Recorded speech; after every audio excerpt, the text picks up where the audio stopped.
Hi, I'm Kim Fleming, and today I'm going to be reading Rudolph the Red-Nosed Reindeer by Robert May and illustrated by David Wenzel. This is the original story of Rudolph.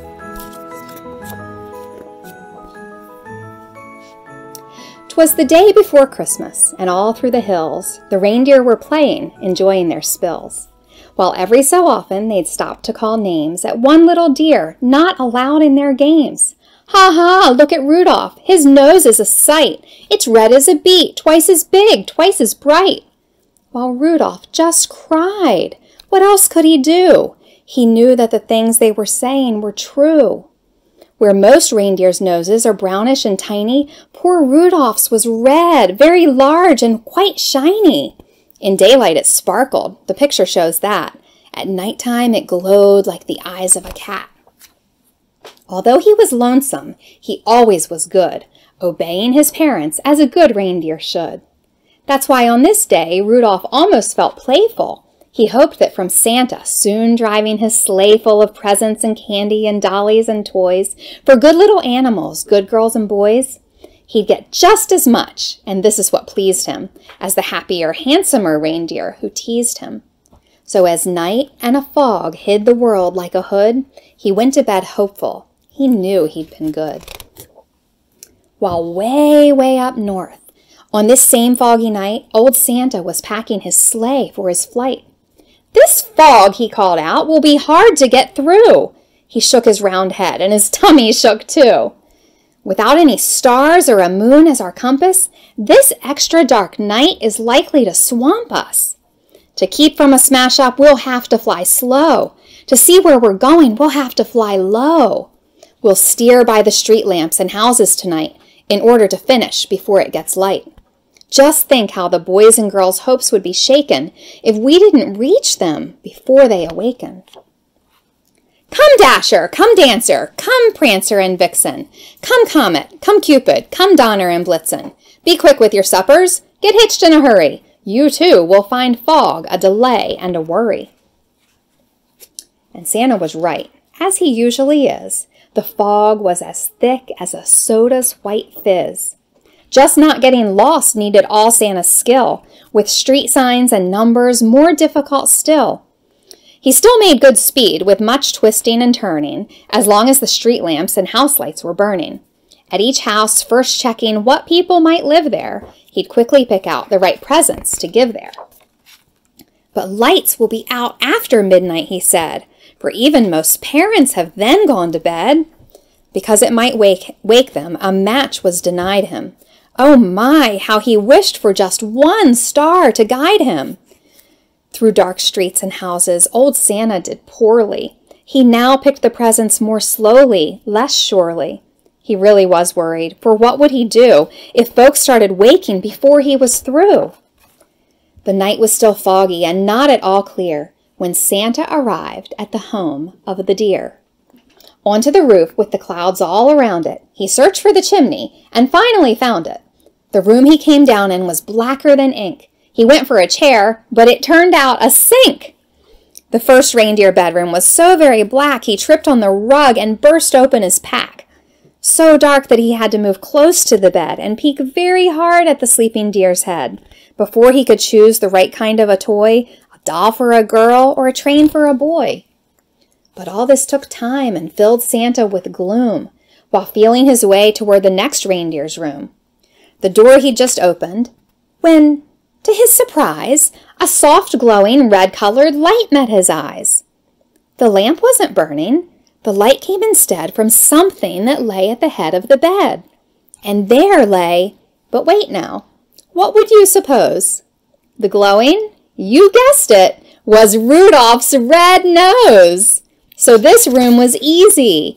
This one little light let Santa pick quickly the gifts that were right. How happy he was. Till he went out the door, the rest of the house was as black as before. So black that it made every step a dark mystery. And then came the greatest idea in history. He went back to Rudolph and started to shake him, of course very gently, in order to wake him.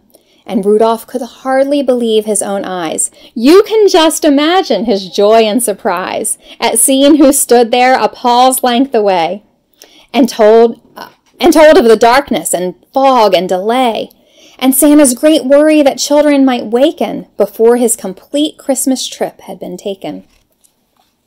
And you, he told Rudolph, may yet save the day. Your bright shining nose, son, can show us the way. I need you, young fellow, to help me tonight, to lead all my dear on the rest of our flight. And Rudolph broke out into such a big grin, it almost connected his ears and his chin. He scribbled a note to his folks in a hurry. I've gone to help Santa, he wrote. Do not worry. Said Santa, meet me and my sleigh on the lawn. You'd stick in the chimney, and flash, he was gone. So Rudolph pranced out through the door, very gay, and took his proud place at the head of the sleigh. The rest of the night, well, what would you guess? Old Santa's idea was a brilliant success. And brilliant was almost no word for the way that Rudolph directed the deer and the sleigh. In spite of the fog, they flew very quickly and low, and made such good use of the wonderful glow that shone out from Rudolph at each intersection that not even once did they lose their direction. At all of the houses and streets with a sign on them, the sleigh flew real low so Rudolph could shine on them. To tell who lived where and just what to give whom, they'd stop by each window and peek in the room. Old Santa always knew which children were good and minded their parents and ate as they should. So Santa would pick out the gift that was right, with Rudolph close by, making just enough light. It all went so fast that before it was day, the very last present was given away. The very last stocking was filled to the top, just as the sun was preparing to pop. The sun woke the reindeer in Rudolph's hometown. They found the short message that he'd written down and gathered outside to await his return. And were they surprised and excited to learn that Rudolph, the ugliest deer of them all, Rudolph the red-nosed, bashful and small, that funny-faced fellow they always called names and practically never allowed in their games, was now to be envied by all, far and near. For no greater honor can come to a deer than riding with Santa and guiding his sleigh, the #1 job on the #1 day.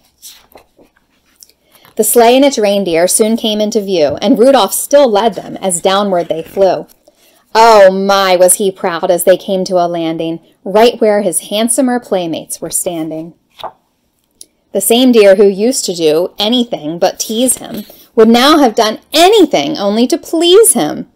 They felt even sorrier they had been bad when Santa said, Rudolph, I never have had a deer quite so brave or as brilliant as you at fighting black fog and at steering me through. By you, last night's journey was actually bossed. Without you, I'm certain, we'd all have been lost. I hope you'll continue to keep us from grief on future dark trips as Commander-in-Chief. While Rudolph just blushed from his head to his toes, till all of his fur was as red as his nose. The crowd clapped their paws and then started to screech, Hooray for our Rudolph, and we want a speech! But Rudolph, still bashful, despite being a hero, was tired. His sleep on the trip totaled 0. So that's why his speech was quite short and not bright. Merry Christmas to all, and to all a good night. And that's why, whenever it's foggy and gray, it's Rudolph the Red-Nosed who guides Santa's sleigh. Be listening this Christmas, but don't make a peep, 'cause that late at night children should be asleep. The very first sound that you'll hear on the roof, that is if there's fog, will be Rudolph's small hoof. And soon after that, if you're still as a mouse, you may hear a swish as he flies round the house and shines enough light to give Santa a view of you in your room. And when they're all through, you may hear them call as they drive out of sight, Merry Christmas to all, and to all a good night.